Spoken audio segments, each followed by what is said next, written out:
afternoon, everyone, and welcome to today's Smarter Together webinar. This webinar series allows the partnership to disseminate about applied community research that's happening across the state by featuring research teams who are doing the work. This week, we'll have an especially exciting project to share with you. Last summer, in partnership with Seismic and funded by Microsoft, the partnership hosted 2 teacher interns from the GIFT program to work with our City of Savannah Civic Data Science project to develop an activity for high school classrooms. We're excited to share all about that internship and its outcomes with you today. If you have any questions for us throughout the duration of the presentation, please feel free to drop them in the chat box and we'll address them at the Q&A portion of the webinar. So first things first, on this slide, you can see the focus of our project at a high level. We utilized teacher interns from complementary backgrounds to develop a curriculum that addresses intersectionality through community-based problem solving. Because smart cities often offer solutions to inequities, we believe utilizing the Georgia Smart Communities Challenge projects as a learning tool for teachers to incorporate in curriculum will help to prepare students to be social-minded and give them tools for the kind of critical thinking that is required in addressing multifaceted issues like intersectionality. We focus specifically on utilizing a data-driven project as the catalyst for the planned curriculum. This includes the Civic Data Science project in Savannah, which had an initial program period of 2020 to 2021. The Georgia Smart Communities Challenge is a program funded by the Partnership for Inclusive Innovation that empowers smart local development within the state of Georgia. Georgia Smart welcomes communities of any size in Georgia to apply for technical and financial assistance that enables them to envision, explore, and plan for their future. Selected communities are provided resources, a partnership with a Georgia Tech research team, networking opportunities, and access to additional unique partnerships to execute their projects over the course of the year. You can see a map of all the Georgia Smart projects to date on the right-hand side of this slide. Last year, the Savannah Civic Data Science project began utilizing technology to harness data sources to identify and rectify vacant, abandoned, and disinvested properties. Our teacher interns developed curriculum that stems from the study of these projects. That also generates interest in STEM for students, but also allows them to think about their own communities, citizenry, and apply the process to projects or thinking in their own lives. To complete this, we leveraged the resources of GIFT, or the Georgia Intern Fellowships for Teachers, which is a professional development program for Georgia's K-12 teachers and provides paid STEM internships in university research labs, industry, and informational science institutions, and is managed by my colleagues at Seismic. GIFT is designed to enhance teachers' math, science, engineering, and/or technology skills, content knowledge and abilities, foster teaching based in inquiry, problem solving, and real-world relevance, and foster an increase in student inquiry skills. Through their GIFT experience, all teachers completed an action plan, which includes a personal strategy for improving science and math teaching in their classroom, and an implementation plan, which is a focused strategy for implementing and sharing some part of the work experience during the school year.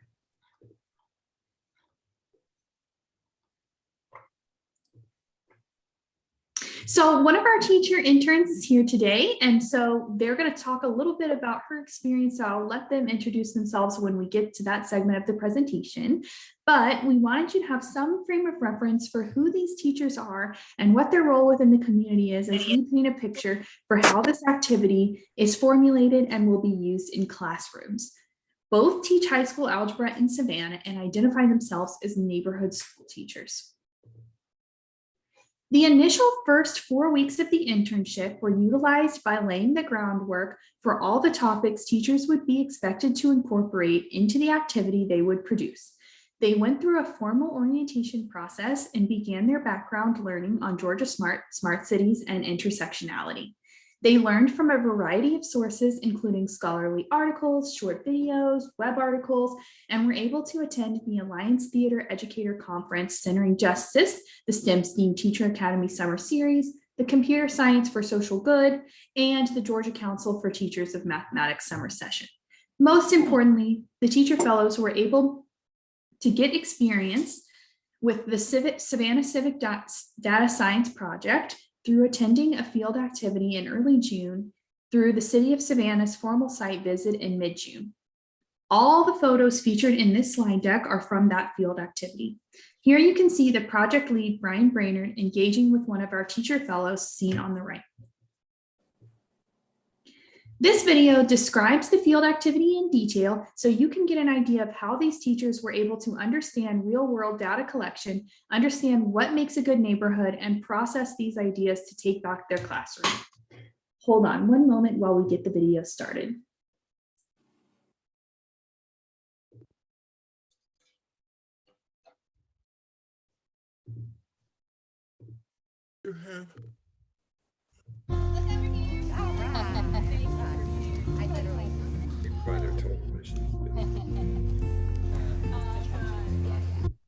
Remember, so you ran everything for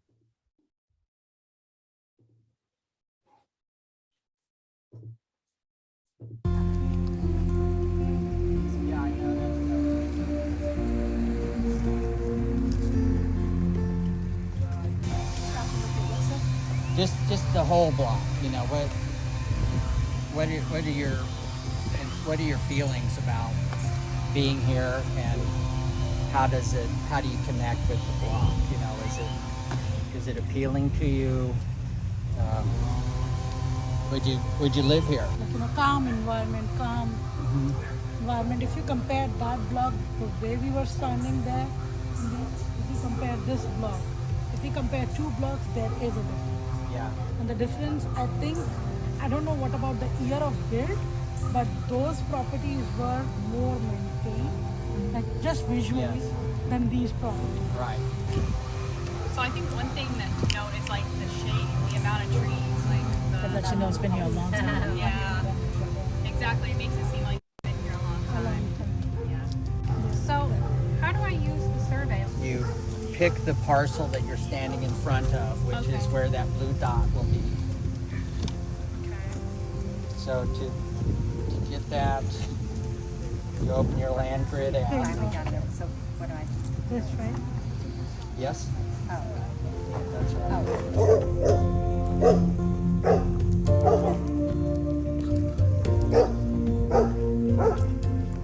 People parking cars informally in their yard, which is actually against the city ordinances, creates that feeling of disorderliness.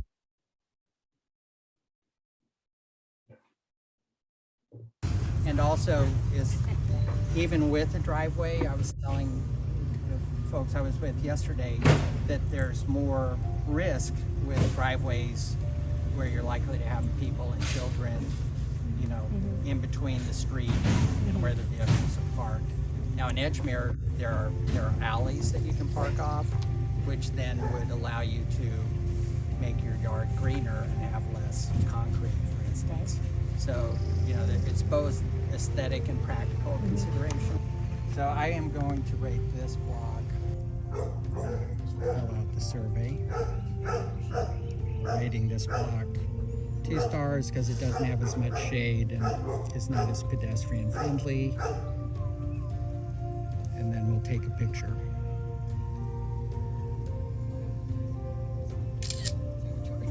Who's what?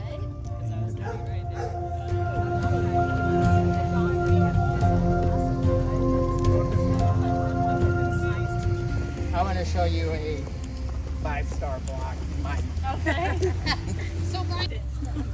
So here you can see they've used the permeable pavers on the street, so they're laid on top of a gravel bed, and it allows the water to percolate down. So the value that we're looking at on here, is that the assessed value for tax purposes, or is that If it says assessed value, it's a percentage of the, you know, 40% of the appraised value. Yes.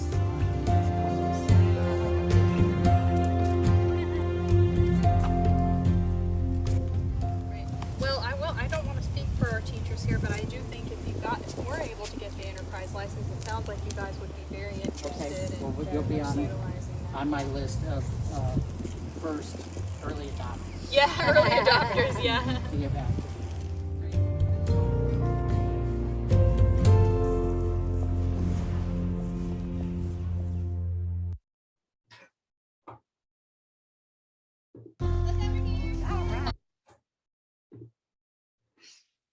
Alrighty, so then weeks 4 through 7 are where the teacher fellows start to take the information they have gleaned through their initial experiences and translate it into an activity for high school math students.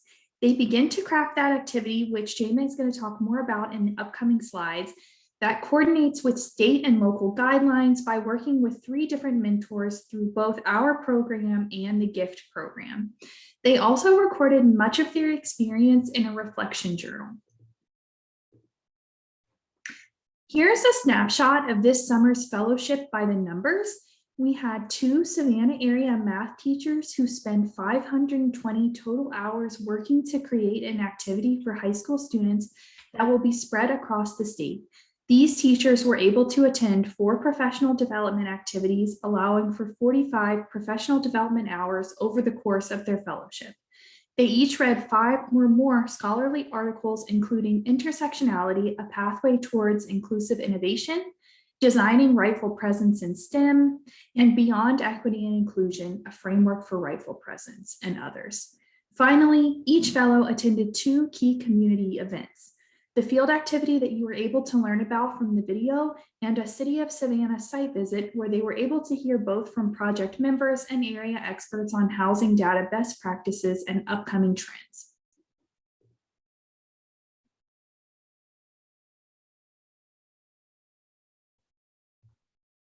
All right.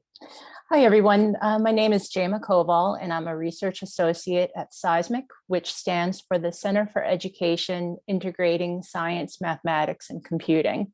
You can think of Seismic as Georgia Tech's K-12 outreach arm for STEM education, research, and evaluation. And the curriculum module that I'm going to discuss would take math teachers about 1 week for classroom implementation. And as you've heard, it's been inspired by the Georgia Smart Project and the work the teachers did over the summer. In these activities, students will apply Algebra 1 and Mathematics of Finance content as they learn about housing blight and gentrification, property values, taxes, assessments, all through an intersectional lens. In the activities, students consider how their intersections, their combinations of their age, gender, race, class, ability, and so on, affect the neighborhoods that they're going to look at. And later in the unit, they use intersectionality to analyze how housing policies might impact neighborhood residents. The data that students are using in the unit is either self-generated or has been made available from publicly available records. And the curriculum itself is aligned with the 5E model, which is an instructional model grounded in research that's designed to help teachers approach instruction in a meaningful way and to enhance student learning.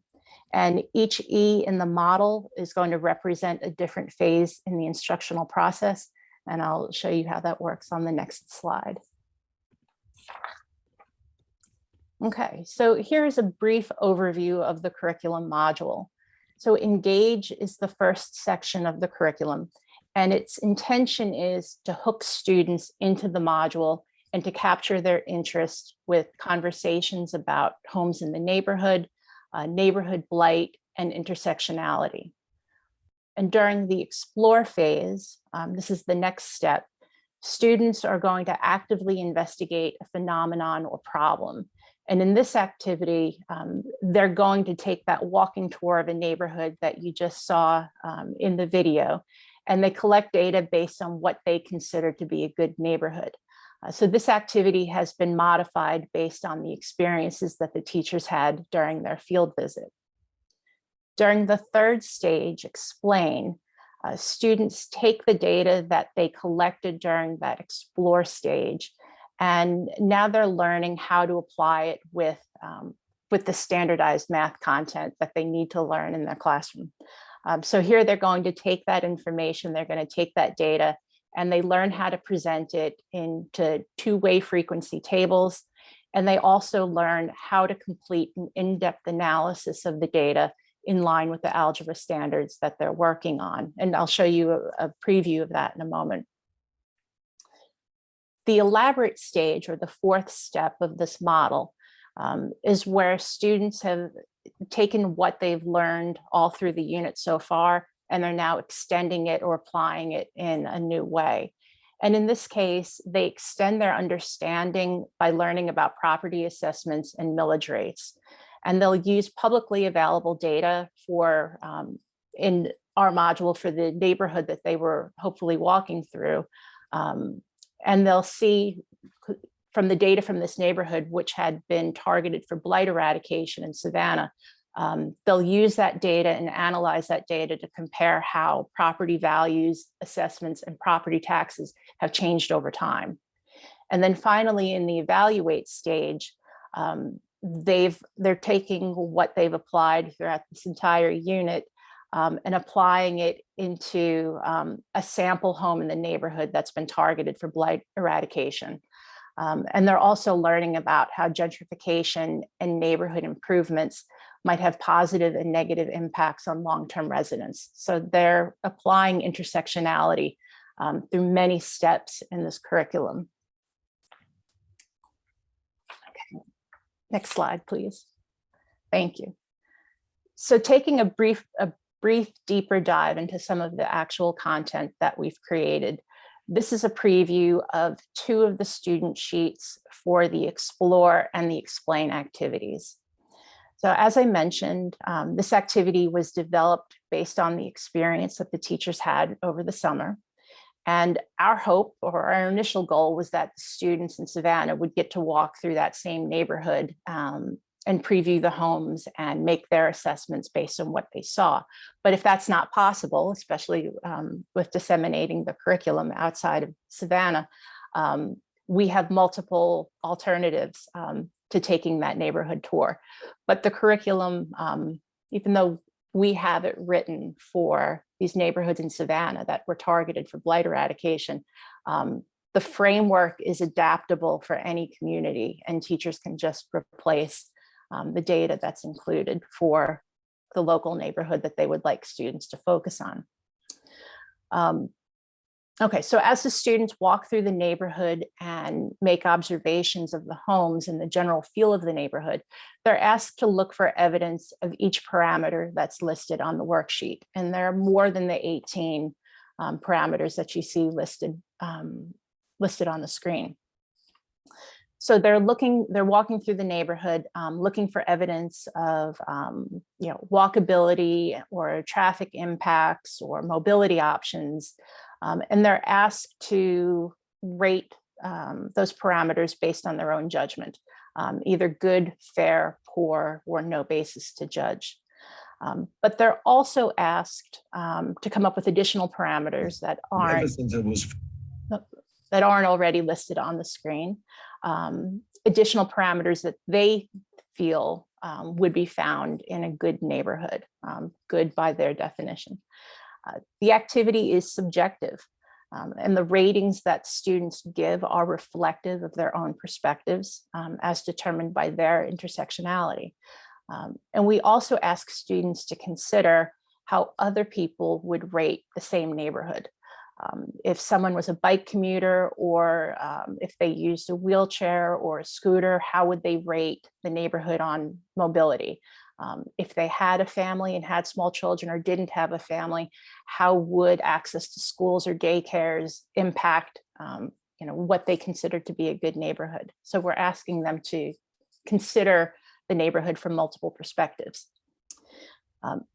Then after this field trip experience, when students have compiled all of their data, the teacher would then compile a class collection of the data, and that data would then be used for analysis in the Explain activities, where students are going to be applying the algebra standards to their analysis. And you can see a sample of a few of the questions from the worksheets for the Explain activity for how students would complete their analysis for, in this case, how the class felt about the social nature and feeling of the community on the block. Next slide, please. Thanks. So the curriculum itself will be available free of charge. And the download, and you can see the picture on the left shows you the names of the content that go along with each phase of the 5E model. So if you downloaded the curriculum, here's everything that you would get. It includes the student pages, their student worksheets. Those are all of the Word documents. Teacher guide materials, which are all the PDFs, and there are additional supplemental materials included as well. The teacher guide materials, this is kind of an educative guide for teachers to help aid with implementation, and also offers suggestions for how the curriculum could be modified based on the needs of the students in their class. And then there's also just general information that that the teachers need to have for completing their lesson plans and any documentation that they would need for their administrators. If you are interested in receiving the curriculum, please visit our webpage, which I think is going to be entered into the chat in a moment. And it will also be featured in PIN's March newsletter. So if you're interested in following all of the partnership's activities, you'll receive that information in the newsletter.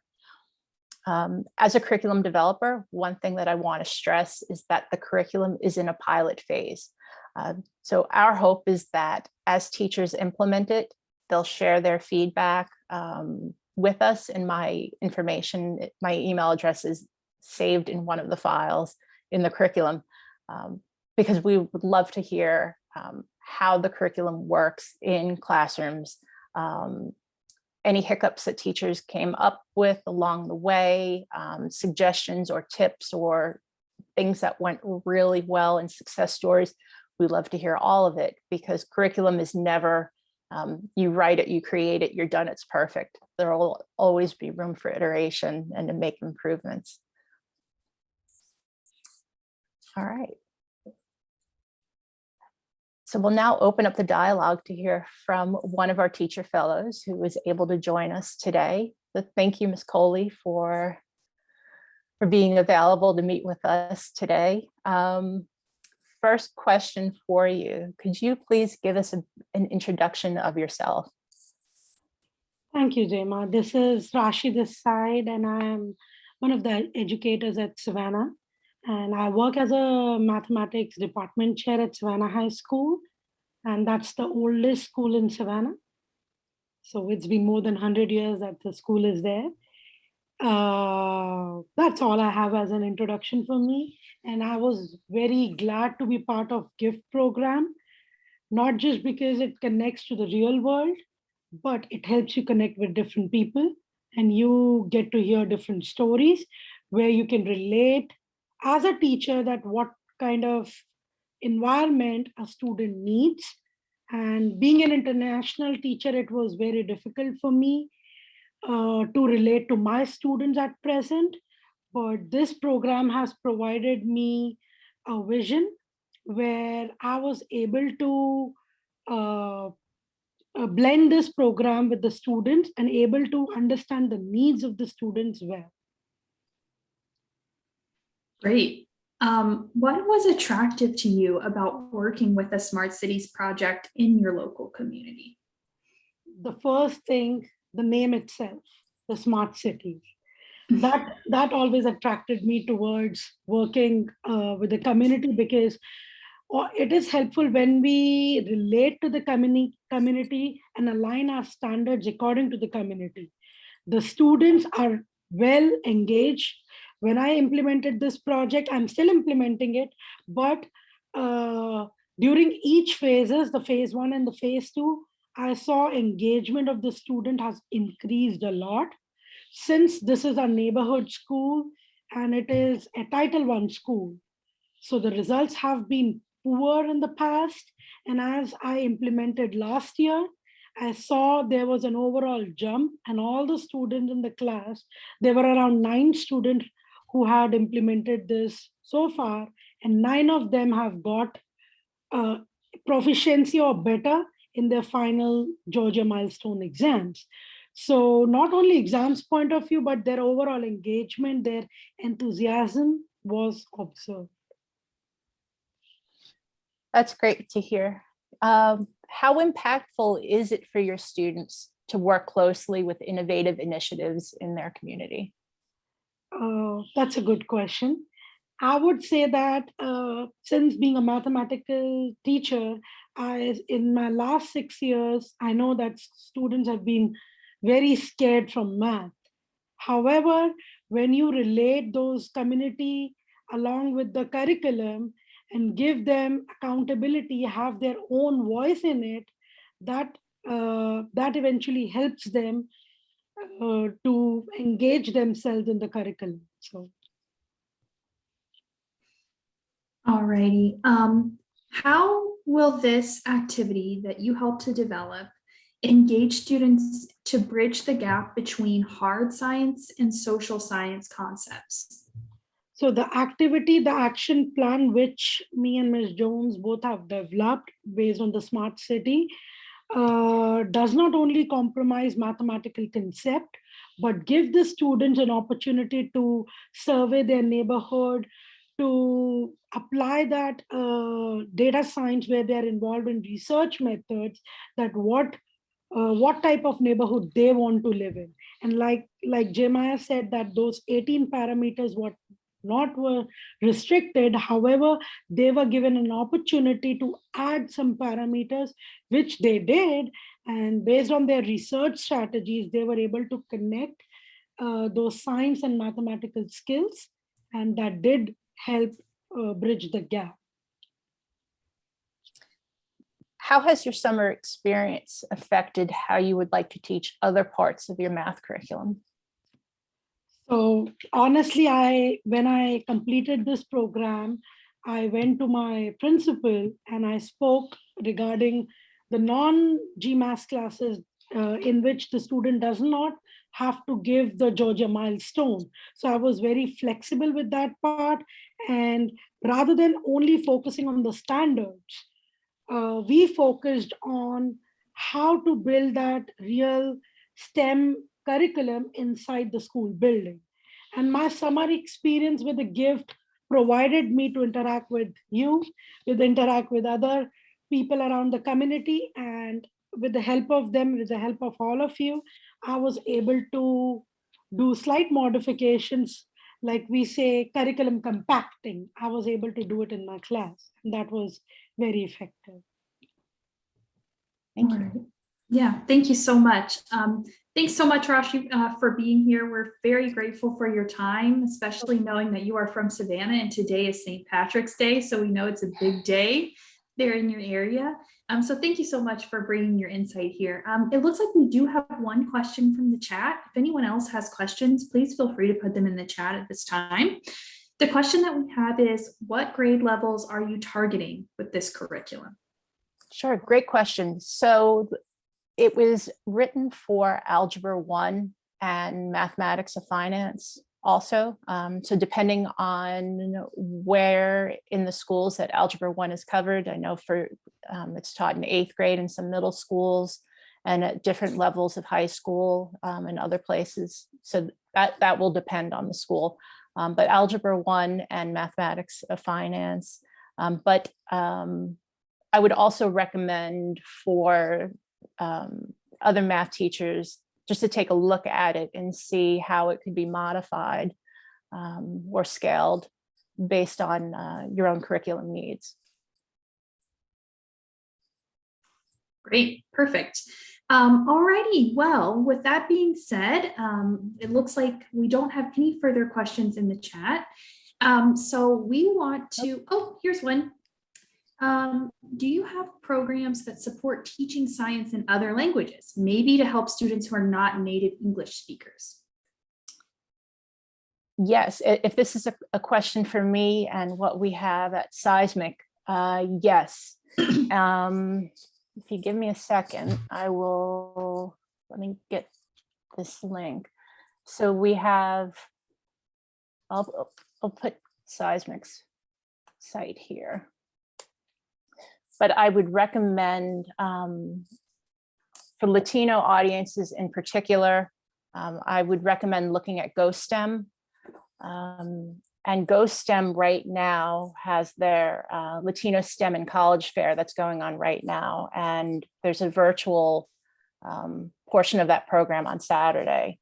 So I would look at that if Latino audiences are a focus.